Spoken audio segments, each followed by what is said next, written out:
Presidente Salvan, Presidente regionale della Coldiretti e Presidente anche provinciale. Che valore aggiunto ha una festa come questa per un settore come il vostro che è un po' in un vortice abbastanza turbolento in questo momento? È un'occasione importante per dare valore ad una coltivazione tipica del nostro territorio che è il riso, che non è soltanto una coltivazione ma è soprattutto un cibo che vediamo sulle nostre tavole, un cibo oggi minacciato da accordi commerciali verso l'estero, soprattutto verso il Sud America e il Sud-Est asiatico, con produzioni di importazione che non sono fatte nello stesso modo dei risicoltori polesani o dei risicoltori veneti in generale.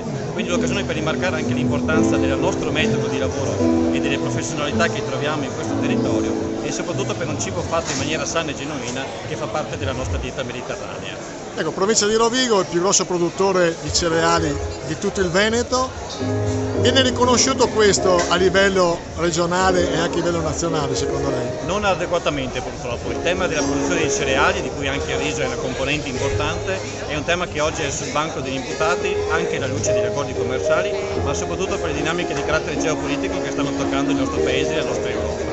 Proprio per questo Coldiretti sta in questi giorni anche avviando una serie di iniziative per tutelare queste produzioni che sono commodities oggi considerate, ma che in realtà sono prodotti di grande professionalità fatte dai nostri agricoltori che meritano rispetto e tutela e soprattutto considerazioni in ambito anche di valore lungo tutta la filiera.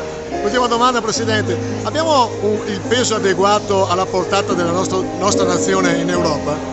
A Bruxelles in particolare? Lo possiamo e lo dobbiamo avere, perché come ricordo in più di qualche occasione, l'Italia è un paese fondatore dell'Unione Europea. L'Unione Europea non è la nostra matrigna, ma è la nostra figlia piuttosto. E su questo dobbiamo giocarci tutta la reputazione di grande paese quale siamo, da poter considerare anche in ambito agricolo, per fare in modo che non sia più un settore, purtroppo come è successo nel passato, svenduto per favorire altri settori economici, ma che sia invece la base di un'importante filiera che oggi cuba 700 miliardi di produzione, 70 miliardi verso i 100 di esportazione verso l'estero e 4 milioni di occupati.